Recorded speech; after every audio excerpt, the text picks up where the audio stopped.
This is the apex of destructive power for a single artillery piece. The United States 280mm howitzer Atomic Annie was first tested at the Nevada test site on May the 25th, 1953.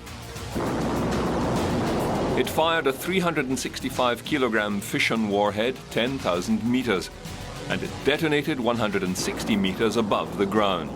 The yield, 15 kilotons. The Soviet Union also had a stockpile of nuclear artillery shells of a greater yield. Both sides have since decommissioned these tactical weapons systems. Artillery has a long and diverse lineage going back through time to the dawn of gunpowder. January the 28th, 1132. Song dynasty general Han Shizong used bamboo cannon to capture the city of Fujian and qualified to be the first recorded user of artillery cannon in battle.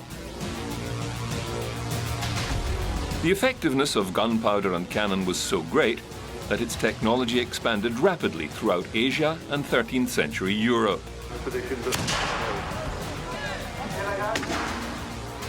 Instead of bamboo, lead or cast iron was used.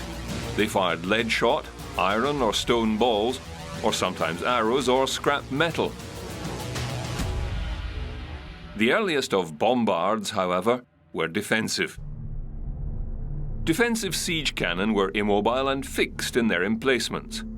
These were massive, smooth-bore weapons, constructed from metal rods bound together with hoops like a wine barrel, giving their name to the gun barrel. The cannon rapidly became the armament of choice on land and sea.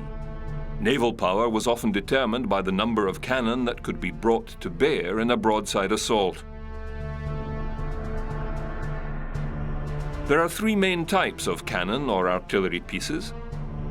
The mortar is a muzzle-loading device that fires projectiles or rounds on an angle greater than 45 degrees. This enables them to strike targets at higher altitudes or above the firing emplacement and at extreme angles.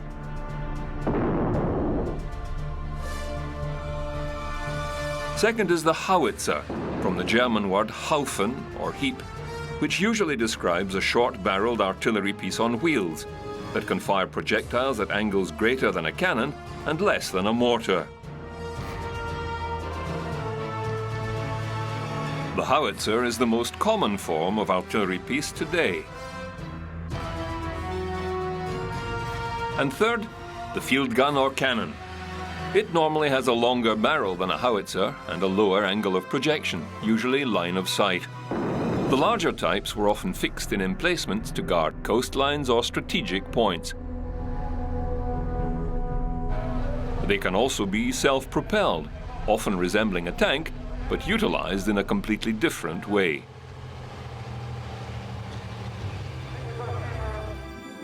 The mortar derives its name from the apothecary's mortar, which the original strongly resembled.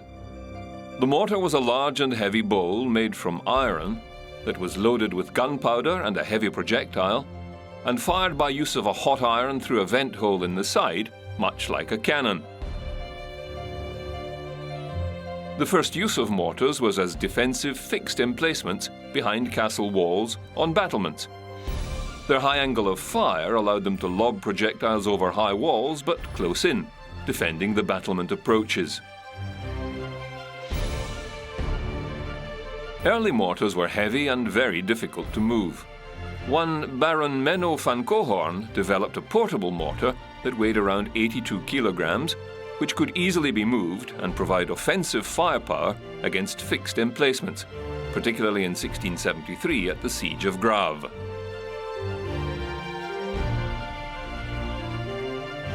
Extensive use of portable mortars occurred during the American Civil War. The Union Army employed them defensively to protect railheads and their fragile supply lines. The Russo-Japanese War also saw use of the mortar. This was the first modern war to see the extensive use of trenches, and from that early time, the usefulness of the mortar to attack trenches was seen. Leonid Gobyato and General Roman Kondratenko designed the first mortar to fire a navy shell.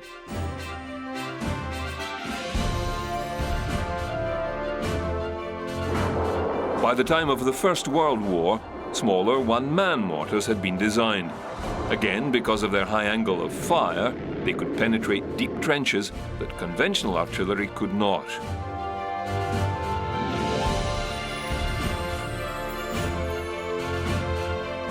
Sir Wilfrid Stokes invented his Stokes mortar in 1915.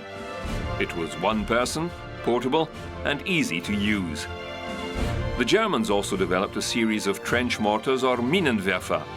These were rifled mortars with a much lower rate of fire. There are two ways to stabilize the mortar round in flight: with fins at the base of the projectile, or by spinning the round like a rifle bullet.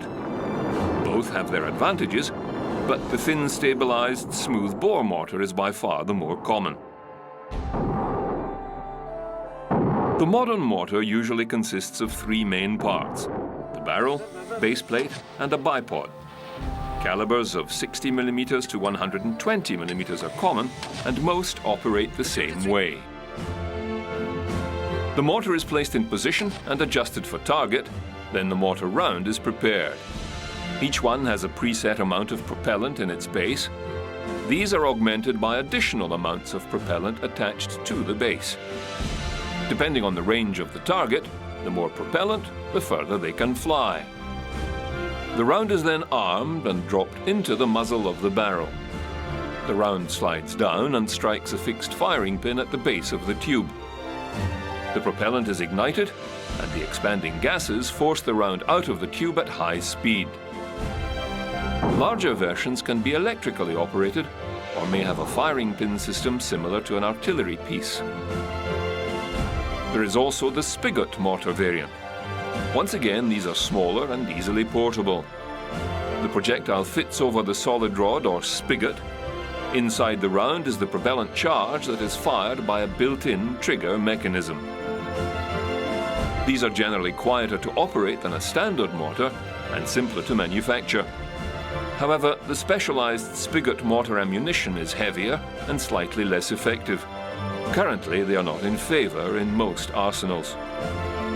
One example of the silent mortar is the Belgium Fly K spigot, since adopted by the French as the TN8111. Other types and shapes of projectiles were used, including these plum puddings from the trenches of World War I.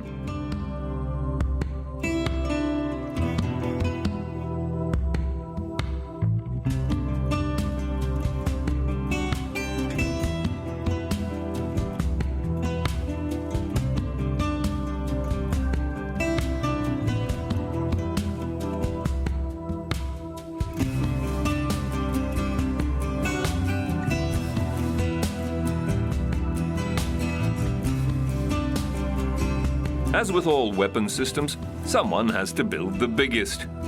3 monster mortars were developed with a caliber of 910mm or 36 inches.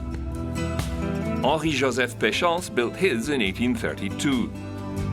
Mallet's mortar was built in London in 1857, and Little David was built in the USA during the Second World War. Only the monster mortar of Péchance saw service at the Battle of Antwerp in 1832. Modern mortars come in a variety of sizes, from the British 51mm light mortar, which has only a barrel and base plate and is manually adjusted for angle, to the French standard 81mm mortar. A larger version is the Soviet 2S4 M1975 Tulpan, a 240mm self-propelled mortar. Mortars can fire a variety of munitions, from high explosive, smoke or illuminating, including infrared and gas. During the First World War, mortars were used extensively to deploy poison gas in an attempt to clear enemy trenches. These mortars were often simple devices placed in trenches, aligned, and then buried to secure them. A small propellant charge and electric detonator were placed in the mortar, then a pressurized canister or bottle of the gas weapon loaded. The rank of mortars would then be fired electrically from some safe distance. The gas would be lobbed through the air into the enemy emplacements and dispersed. Because of the heavier-than-air nature of mustard gas, it would remain close to the ground, in particular in the trenches, where its lethal effects would linger for a long period of time. Not all nations have signed agreements banning the use of such weapons.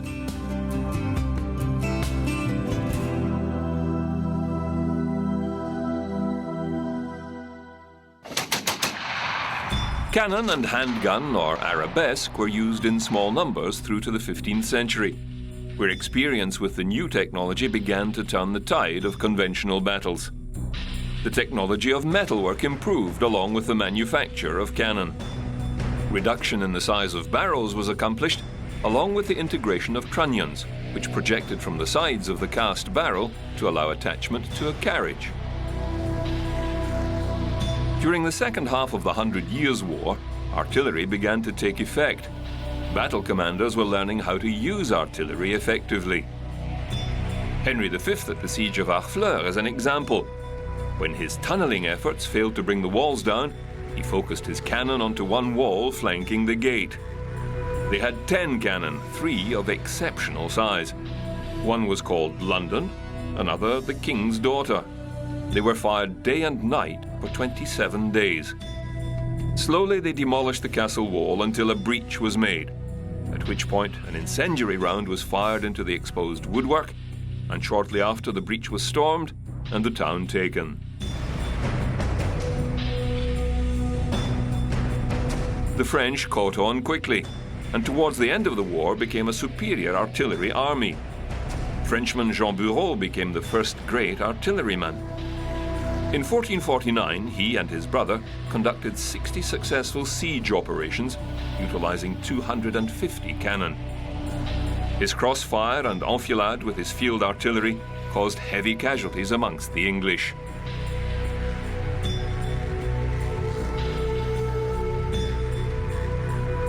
The next innovative name was John Ziska, a Hussite from Bohemia. Leading an uprising, he and his 400 followers, together with 12 wagons carrying cannon, were able to defeat a much larger cavalry force. From there, the Catholic Church declared a crusade against him. A great thinker, Ziska had his cannon mounted to fire from the wagons and grouped them in a large circle on a hilltop, a very successful use of field artillery. With this technique, they were victorious in many battles. The war raged till 1436, when terms were agreed to by Rome.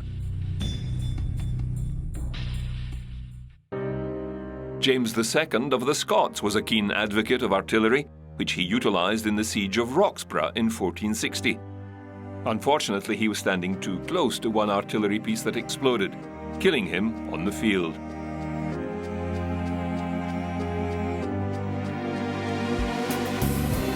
The development of the cartridge of shot and powder in a bag happened around 1620 and was readily adopted, and with it the worm, a corkscrew-type tool to clear the barrel after each firing to extract unburnt cartridge bag. Another general, Gustavus Adolphus, is credited with developing the use of cannon in the battlefield to suppress cavalry. He combined musketeers and pikemen as the gunners' force protection. They were an effective fighting force. Larger numbers of cannon combined to create an effective field of fire.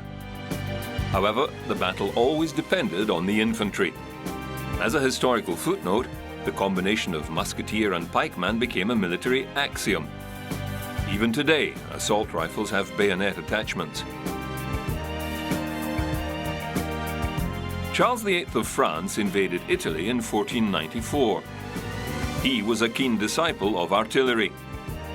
Technology of the day had allowed cannon to be cast in bronze.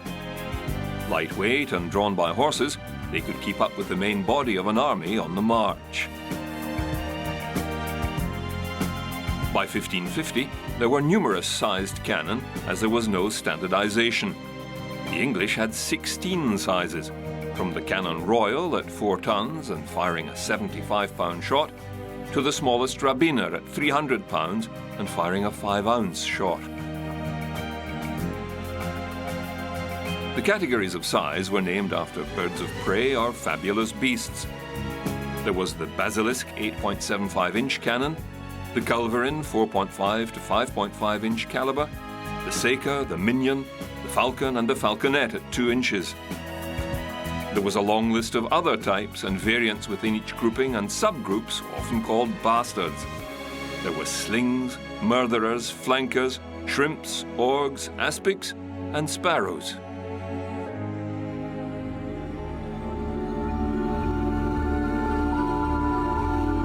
Henry VIII embarked on a massive purchase of cannon. He also began to arm his ships. The cargo decks had holes cut in the sides to allow for firing a cannon broadside. Soon an arms race ensued on the open seas. Bigger ships or galleons were constructed to hold even more cannon.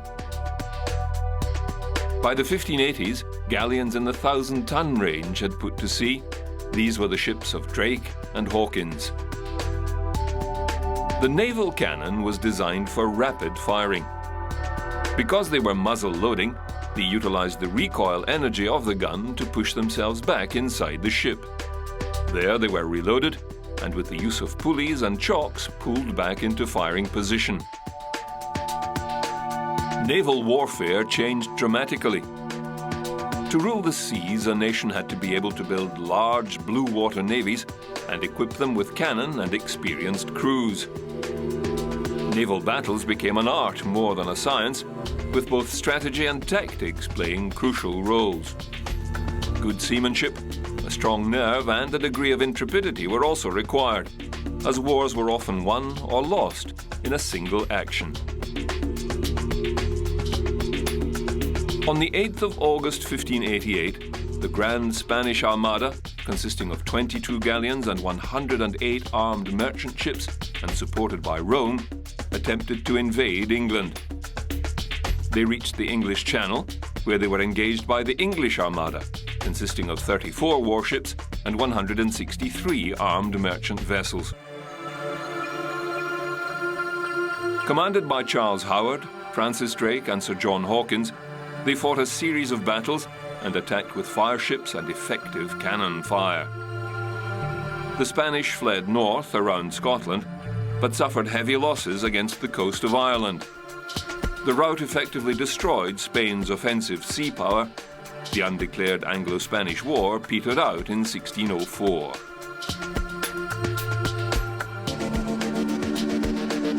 The Battle of Trafalgar was another example of effective tactics and use of cannon.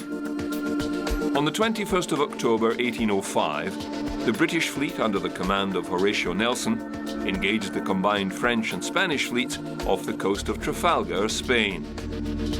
Nelson's fleet consisted of 27 ships of the line against Napoleon's 18 ships of the line and 8 other warships, plus the Spanish fleet of 15. Nelson's tactics had his fleet in 2 columns steer into the midsection of the enemy's line, breaking up their formation, disrupting their signal communications, and attacking their ships piecemeal. The French had executed most of their experienced officers in the Revolution, and their gunners were poorly experienced. Nelson had seasoned officers and crews well trained in cannon and shot. Even outnumbered and outgunned, Nelson's fleet devastated the French and Spanish, with losses of 21 ships captured, 1 sunk. A total of 3,243 casualties to England's 449 killed, including Horatio Nelson. This ensured the command of the oceans remained in British hands. On land, however, war was often less decisive, although there are several examples of artillery being the defining force. For example, the Battle of Panipat in 1526. This battle took place in northern India and marks the beginning of the Mughal Empire. A small force of Babur, the ruler of Kabul, numbering 15,000 men and 20 pieces of field artillery, moved against the much larger army of Ibrahim Lodi, the ruler of northern India. He fielded between 30 and 40,000 men and 100 war elephants, but no artillery. It It was a decisive battle for many reasons, including the fact that the elephants were scared of the guns, panicked, and trampled their own soldiers. The effects of these cannon in sieges were apocalyptic, for they brought down the walls of any medieval fortification. It changed the concept of siege warfare. New types of building had to be developed to defend against cannon. Jean-Baptiste de Gribeauval of the 18th century helped standardize artillery design. He developed a 16-inch, 150mm field howitzer and made it the standard of the French army.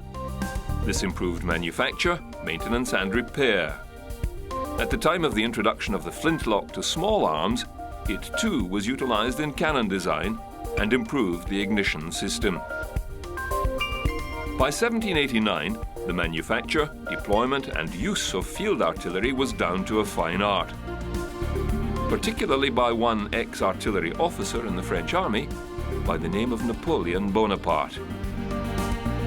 From here, the technology of metallurgy, chemistry and design led to improvements in artillery. Breech-loading was becoming feasible by the 1880s. The first truly modern cannon was deployed in 1897 by French forces, the Model 75. It was highly mobile and breech-loading with cased ammunition, modern sights and a self-contained firing mechanism.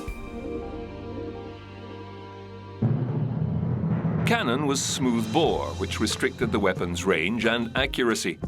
The machinery to accurately rifle a cannon barrel did not arrive until the 19th century. Cavelli, Warendorf and Whitworth all independently produced rifled cannon in the 1840s. But these guns did not see widespread use until the latter stages of the American Civil War, when designs such as the Rodman guns came to prominence. Two main uses of artillery were forming: the small light howitzer cannon that remained with and were utilized for the support of infantry, and the much larger, heavier cannon that was used from some distance away for indirect and harassing fire. The improvement of communications was a key to this newer usage, and the development of forward observation posts to help direct fire.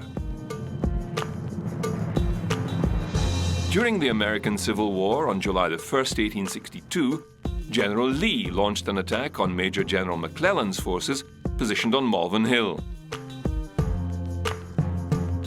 The Confederates suffered 5,300 casualties and gained no ground whatsoever due to McClellan's use of artillery. McClellan then withdrew his forces to Harrison's Landing, where heavily armed gunboats protected them. The American Civil War was the last major conflict to employ Napoleonic tactics and methods of warfare. The introduction of new technology was turning armed conflict into something never seen before. The mechanization of weapons and increased firepower were obliterating the soldier on the field. New weapons required new tactics and new methodologies. Unfortunately, it would take 2 more conflicts and a great loss of life before these lessons were learned. The French Schneider 75mm quick-fire cannon of 1897 was the precursor of most modern field artillery. Its dual hydraulic recoil system kept the carriage perfectly still during shots, negating the need to reseat or re-aim the gun, which could fire 20 to 30 rounds per minute. Known as the French 75, its official name was Matériel de 75mm 1897. It was ahead of its time, and it took German and British gun designers years to catch up. The Russian 1902 Putilov field gun was developed for the conflict against Japan. It incorporated the latest in technology of the time. Chambered for 76.2mm ammunition, it had carriage recoil devices fitted with transverse and elevation tracking mechanisms and precision sighting capability. Referred to as the 3-incher, it was well accepted into the military and proved a reliable divisional artillery piece. It survived several wars, including World War II, where modified versions were used by Soviet and other forces.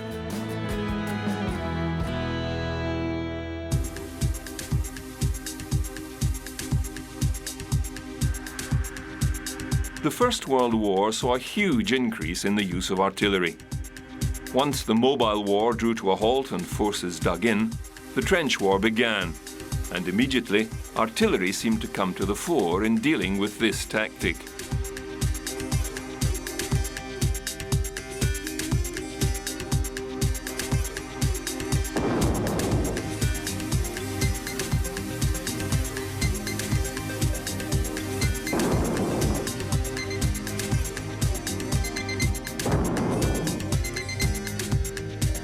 Most generals believed that an immense projection of force focused on a single point could push the lines back. The combination of artillery, mortar, and the new forward observation capability of aircraft was to punch holes in the front lines, allowing the new tank and infantry to penetrate the breach. This required a lot of artillery.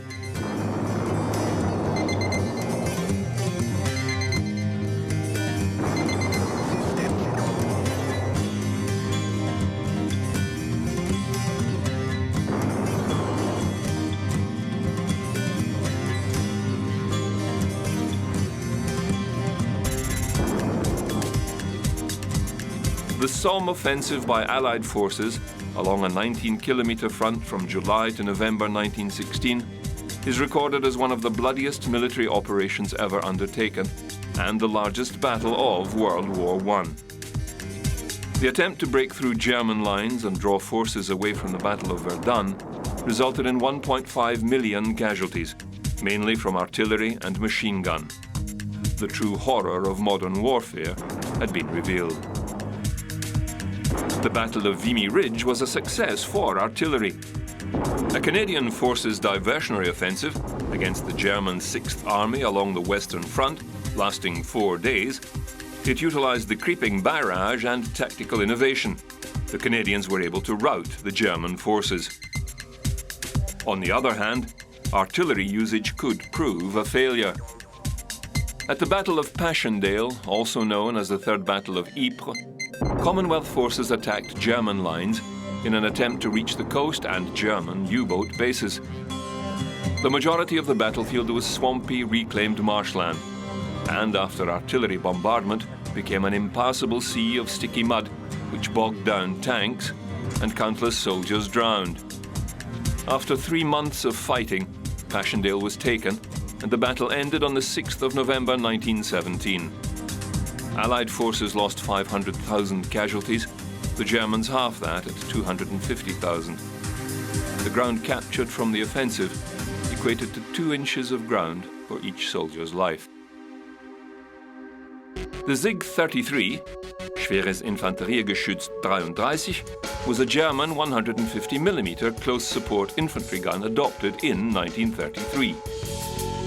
It saw extensive service during World War II and was mounted on a panzer tank chassis for mobility. Also adopted the same year as part of their rearmament campaign was the German SHF-18 Howitzer, a heavy field gun.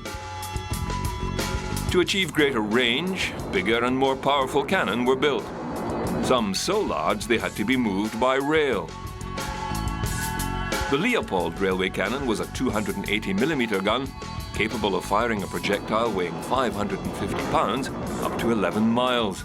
Its barrel was 70.8 feet long. The Moser-Karl railway gun was another. The largest ever built and fired in anger was the German Schwerer Gustav 800mm gun. The British deployed railway guns along their coast near Dover. They were 13.5-inch guns named Gladiator, Scene Shifter, and Peacemaker. The Germans deployed 40cm guns near Calais. By the time of the Second World War, some lessons had been learned. This war was lightning fast in comparison to the last. Mobility and overpowering firepower were the keys to success.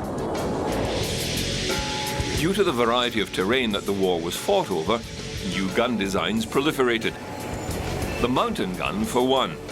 It was able to be disassembled and carried in pieces by either animal or human. Taken through rough mountainous or jungle terrain, it was then reassembled and put to use, and as troop support was invaluable. At sea, the galleon had given way to the modern battleship and dreadnought. With massive guns, they were able to lay down barrage fire onto islands and atolls in support of marine landings.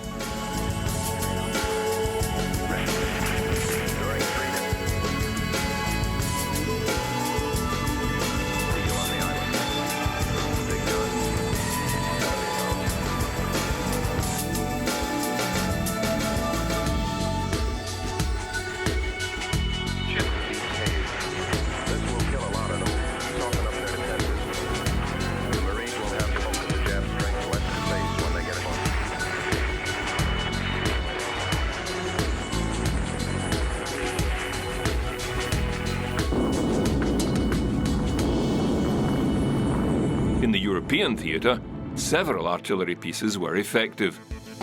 The M3 model was developed specifically for airborne forces and was able to be parachute dropped or delivered by glider. It was based on the M2 barrel 105mm howitzer and the carriage of the 75mm pack howitzer. Also developed during World War II was the US 155mm howitzer. It was a towed piece with a longer barrel and new breech mechanism to the older designs. It still fired a separate shell and propellant bag configuration. The Russian 76mm field gun was developed as an infantry support weapon and deployed in 1943. It could fire 10 to 12 rounds per minute and had a maximum range of 4.2 kilometers. Production of this weapon ceased at the end of the war. One instance of intense and extended use of artillery above the norm occurred at the Battle of Tali-Ihantala in 1944, a two-week battle during the Second World War between Finland, Germany and the Soviet Union in an attempt to push Finland out of the war. Utilizing artillery, tank and aircraft bombardment, the Soviets advanced on the Finnish positions. They retreated to secondary defenses. With German artillery assistance, the Finnish forces held their ground, but were eventually pushed back to their third line of defense. Due to extensive use of artillery, the Soviets gained ground, but could not destroy the Finnish forces. So the art of artillery had matured. Modern communications allowed for quick-fire response to non-line-of-sight targets. Modern ammunition was accurate and effective. The use of artillery batteries was refined. A barrage could be defined by cyclic rate as light fire, being 6 to 7 shells per minute, medium, 30 shells a minute, heavy, 50 to 60 shells a minute. Barrages could be of several types. Box barrage, fired around a target to isolate it from reinforcement, or around a friendly outpost to repel infantry attack. Pinpoint barrage, aimed at specific targets like machine gun or sniper posts. Search barrage, utilizing forward observation or aerial posts to call fall of fire in search of enemy targets. Counter battery fire, targeted against enemy artillery. The lifting barrage, artillery fire concentrating on one target, then lifting to a second target further afield, allowing for infantry advance toward the first target. The standing barrage, static defensive fire to withhold territory from enemy forces. The creeping or walking barrage, artillery fire that would slowly move forward, allowing troops to follow behind. The Second World War differs from the first primarily due to mobility.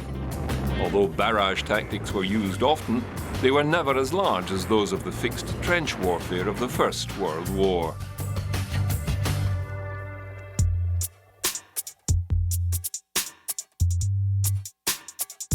Artillery needed to move quickly to keep up with advancing armies. Self-propelled artillery emerged. As fast as a tank, but lightly armoured, these were not front-line weapons. These artillery pieces could drive themselves to a firing position, set up, and deliver accurate artillery fire to forward forces in support of troops. There are many examples of these from both the German and American armies. The German Panzer II tank was undergunned and under-armoured and was withdrawn from frontline service early in 1940.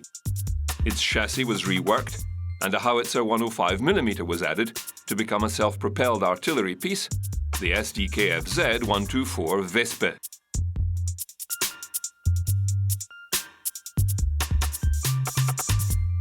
The Sturmtiger, built on the Panzer VI Tiger chassis, was armed with a large naval mortar and was enlisted to demolish heavily defended buildings and fortified areas.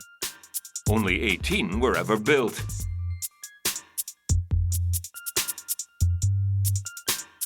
The Americans followed suit with models like the M7 Priest 105mm howitzer employed by the British during the war. There was also the M8 HMC 75mm mobile artillery based on the Stuart light tank.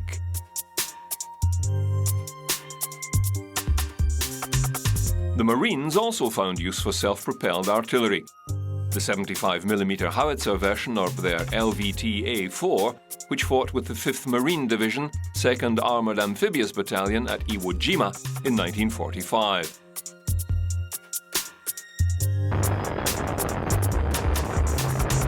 Other technology was also creeping into the field of artillery: the rocket.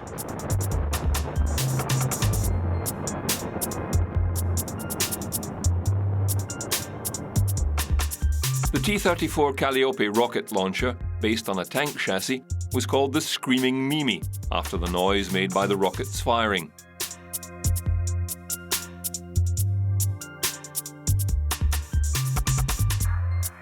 The HMC M37 was another self-propelled 105mm howitzer, based on a lengthened chassis of the M24 Chaffee light tank.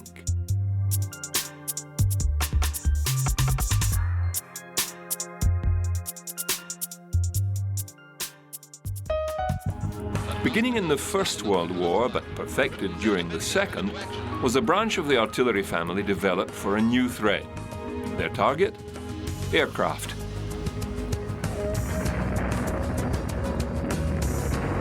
The anti-aircraft cannon used air-bursting munitions, often called Flak, to hit aircraft, either in close-quarter infantry defense or in the protection of cities or military bases from massed bombers. After the First World War, aircraft technology developed rapidly. Planes could fly higher and faster than ever before. Many considered anti-aircraft fire impractical in reaching the altitudes and volume of fire to be effective. In the interwar years, the German Krupp Company, in association with Bofors, designed a cannon that had a high muzzle velocity and high rate of fire. The German 88 Flak was created. Flak is a German contraction of Flugzeugabwehrkanone. It was produced in large numbers and was highly mobile, even being fired whilst on the move. It also doubled as a very effective anti-tank weapon. There were several variants developed in other calibers. At sea, with the rise to power of the aircraft carrier and the ability to project air power over wide areas of ocean, battle groups needed anti-aircraft protection, and numerous anti-aircraft guns were deployed. Their ability to shoot down enemy aircraft was quickly realized as an essential element to any naval vessel's survival. The great aircraft carrier battles of World War II in the Pacific are a case in point.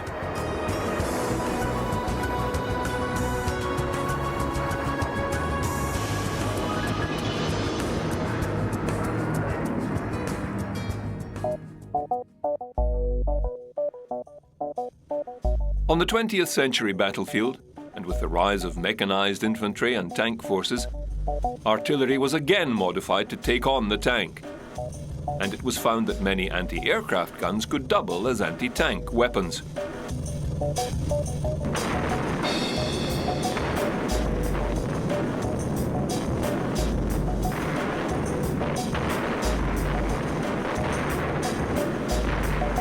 With two battlefronts to contend with, the Germans needed more effective anti-tank weapons, particularly with the appearance of the Soviet tank forces in large numbers.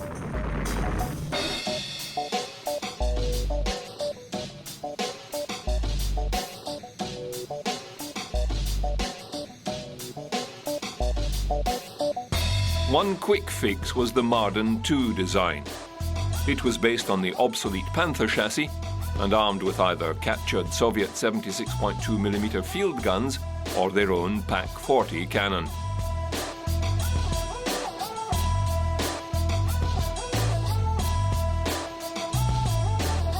The German Jagdpanther was the very best tank destroyer.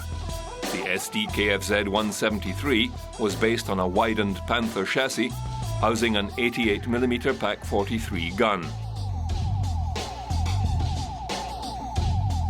With a low profile, it was easily camouflaged. Its cannon could penetrate any Allied tank, effectively destroying them. 392 were produced beginning in 1944, and most served on the Eastern Front.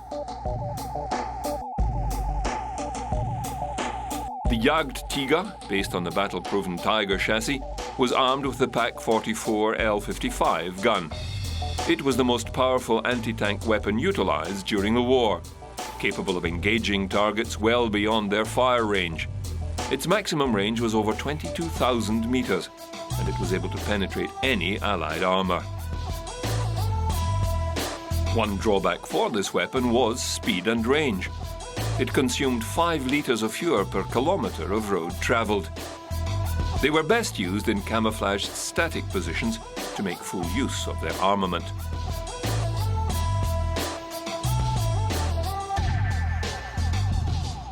Once again, they were matched by American industrial might, developing their own range of tank killers.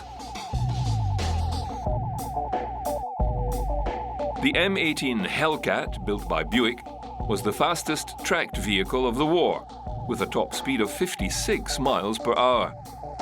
The M18 was one of the best armored designs.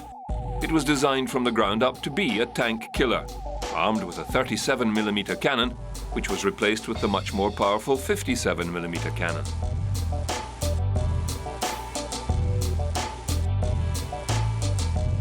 The US also produced this half-track M3 model, armed with a 75mm M1A1 Pak Howitzer.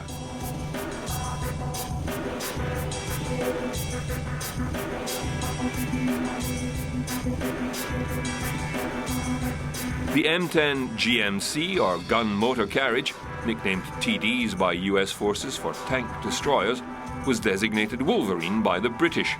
It carried a 3-inch cannon.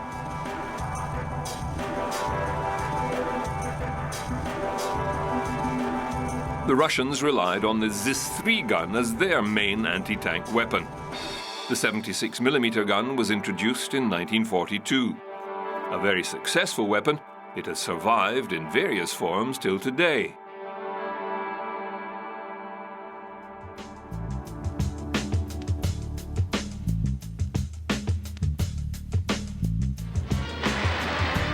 The conventional use of artillery continued on from World War II. During the Korean War, at the Battle of Pork Chop Hill, UN forces employed predefined box barrages to protect their outposts.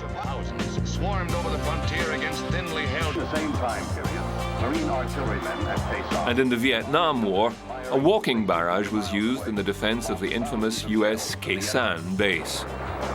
In March, about the time of the 14th anniversary of his victory at the Bien Phu, Giap orders the withdrawal of the first of 2 divisions, which are then in the process of being destroyed.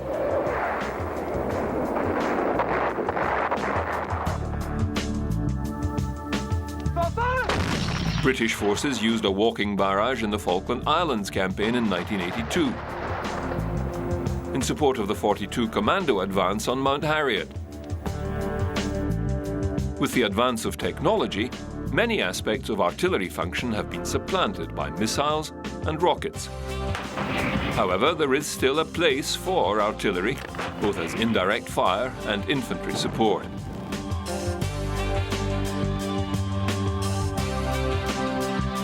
The United States has developed a novel use of artillery with the speed and maneuverability for modern armies. Cannon have been fitted to C-130 gunships with computer-controlled fire systems. a devastating and accurate weapon which can be called upon at a moment's notice. 40,000 men were landed behind the enemy's lines in an operation executed without a hitch. Seemingly, the war had reached a turning point as the French troops started an encircling move of the North Koreans. Artillery technology continued to improve in minor degrees during the 50s and 60s. Introduced during the Vietnam War was the Model 102-105mm howitzer. Another light howitzer, it can be transported by parachute or helicopter, and it saw service in the First Gulf War.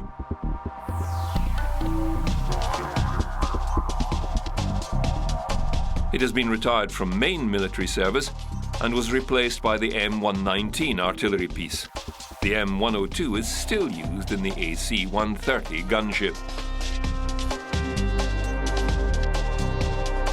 The M110A2 203mm howitzer is a heavy artillery piece and the largest ever fielded by the United States.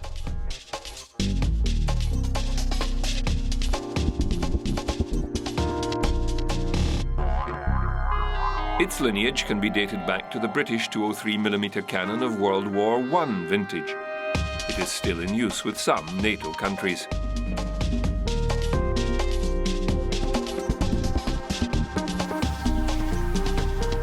The M109A6 Paladin is the current United States self-propelled 155mm howitzer.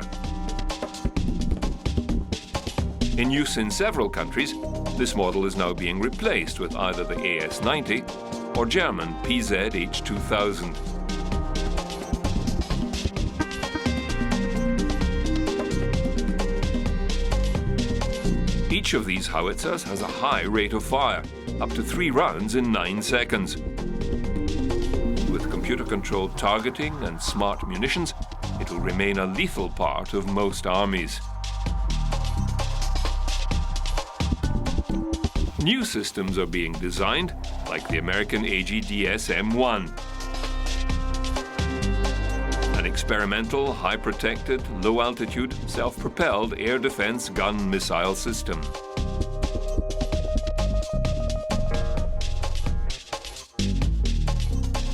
The British have incorporated the MLRS M270 rocket system into their artillery battery, which saw service in the Gulf conflicts.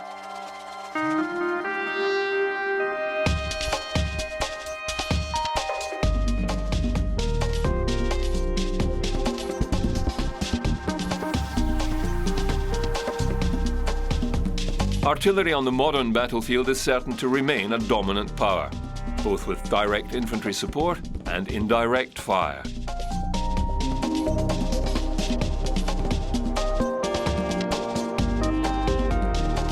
The trend towards low-profile, even radar-deflecting designs will continue, along with computerized target acquisition tied into a worldwide satellite and communication system, combined with smart munitions capable of seeking out camouflaged targets.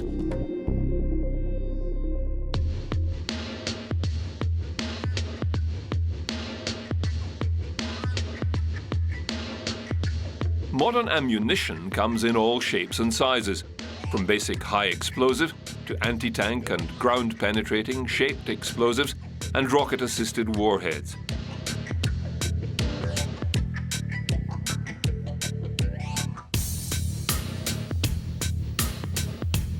It also includes base ejection systems for bomblets, scatterable mines, flares, smoke, incendiary, and anti-radar chaff.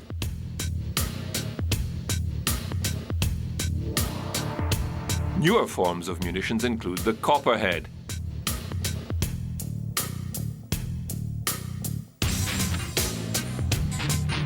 A thin-stabilized, laser-guided, self-maneuvering warhead capable of delivering a shaped charge to any hardened target, like a tank, from between 2 and 16 kilometers.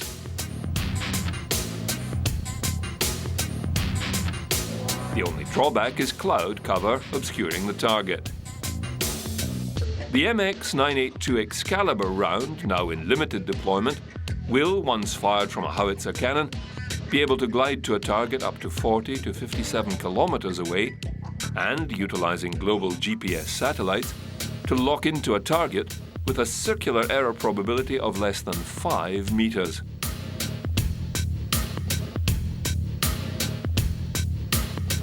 Other smart munitions can ride a laser beam from a designated position by a forward observer, either human or robotic, to its target with pinpoint accuracy.